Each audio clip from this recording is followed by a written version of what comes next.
I'm Megan Skidmore, and welcome to the Beyond the Shadow of Doubt. I'm a woman, daughter, sister, spouse, mother, life coach, and person of faith on a mission to normalize asking questions and allowing doubts on a faith journey and all aspects of life. Join me as I bring this traditionally taboo topic out of the shadows of shame and into the light. I firmly believe we normalize through more talking and engaging in discussion. More talking peels back, exposes, and erases the layers of shame associated with asking questions and allowing doubts. When we are more authentic about our journey, we are more powerful because shame has no power in the face of authenticity. Beyond the Shadow of Doubt is a proud member of the Dialogue Podcast Network, which is part of the Dialogue Journal found at dialoguejournal.com/podcast. Founder Eugene England was a Mormon writer, teacher, and scholar who wrote, "My faith encourages my curiosity and awe. It thrusts me out into relationship with all creation and encourages me to enter into dialogue. My hope is that this podcast is an extension of that vision."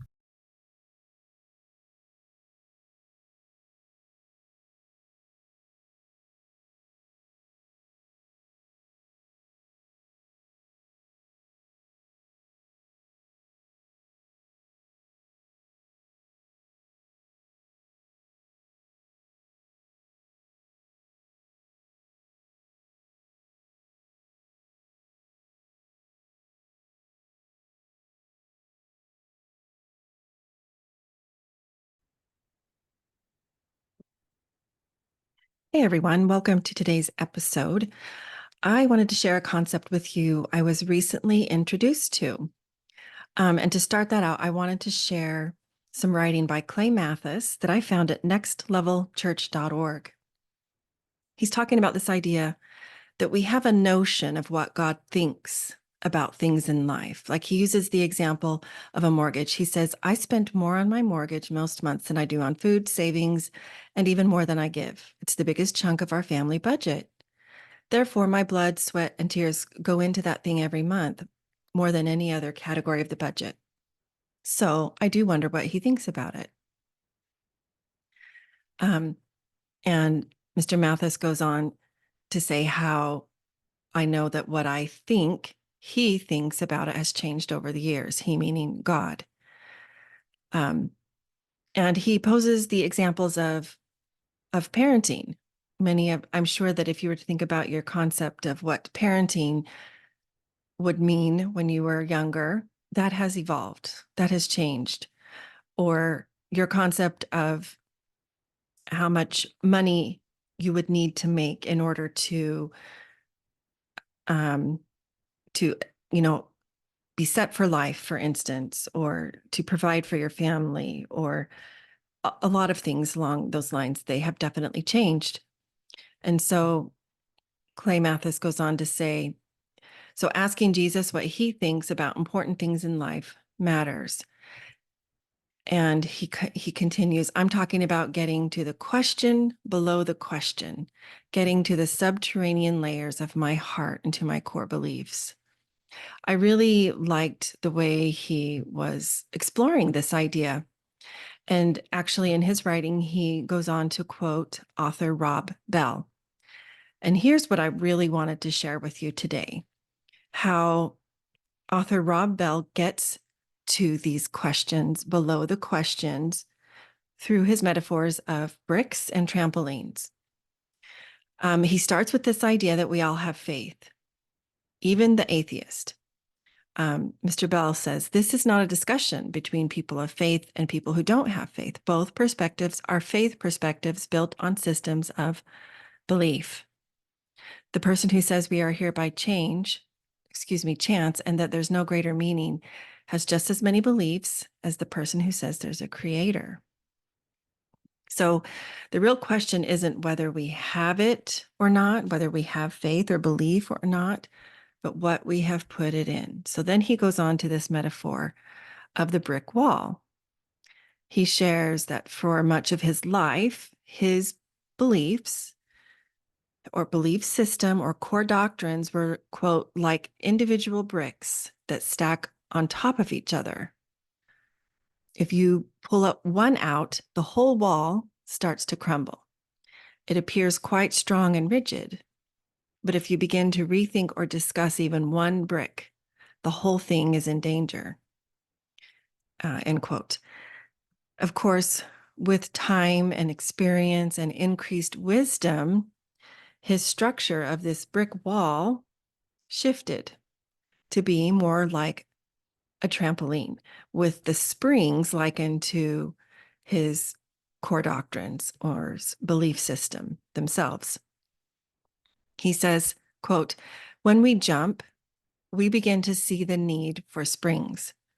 The springs help make sense of these deeper realities that drive how we live every day. The springs are statements and beliefs about our faith that help give words to the depth we are experiencing in our jumping." This is really important. He goes on to say they help us understand the point, but they are a means and not an end. He continues, they give us insight and understanding into the experience of God we're having, which is why the springs only work when they serve the greater cause, us finding our lives in God. If they ever become the point, something has gone seriously wrong. Doctrine is a wonderful servant and a horrible master. Wow. So when I read that, I realized that by sharing this here, it's going to be controversial, possibly for some to hear. At the same time, what he wrote really gave me pause and really caused me to think much more deeply about the way I view my beliefs. And so in many ways, it resonated with me. I think it's so important to this metaphor of a brick wall versus a trampoline. There's so much more flexibility, um, allowance for growth, and further depth with this metaphor of your belief system being compared to the springs on a trampoline. It's actually a really beautiful metaphor, and I do recommend his book, and I'll leave a link for it in the show notes. But the question I pose to you today, the invitation I make to you, is where are your beliefs, your belief system, your core doctrines inhibited? Where might it be hurting you? Where do you have bricks that perhaps might be better serviced by looking at them as springs, and by extension, by looking at them as more of a means to an end and not the end itself? If you understand this concept of living the letter of the law versus the spirit of the law, then you know that living just to achieve an end goal is lacking in what is going to cause one to lack the opportunity for true growth, for true depth in their spirituality, in their personal development, and ultimately their relationship with the divine, because the focus is on the end rather than the means, rather than the process, the evolution, the expansion. That's all I have for you today. I am genuinely curious to know your thoughts about this topic and these concepts that I shared with you today. Please shoot me an email, hello@meganskidmorecoaching.com, and share them with me. Thanks for joining me today. Until next time.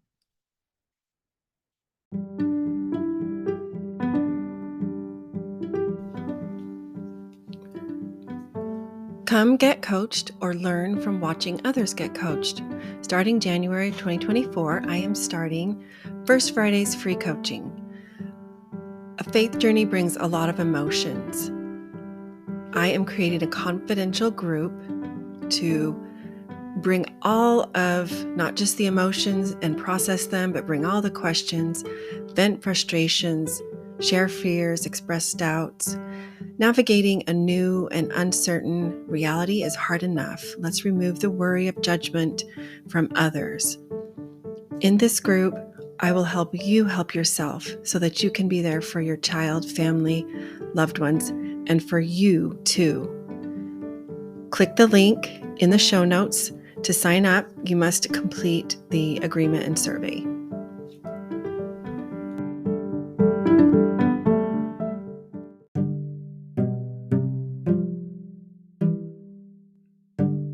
Hopeful Spaces is a Dallas Hope Charities component of Hopeful Discussions, sponsored by Mercedes-Benz Financial Services USA. It's a free monthly parent, ally, or caregiver support group facilitated by Megan Skidmore Coaching. Email chc@dallashopecharities.org for more info.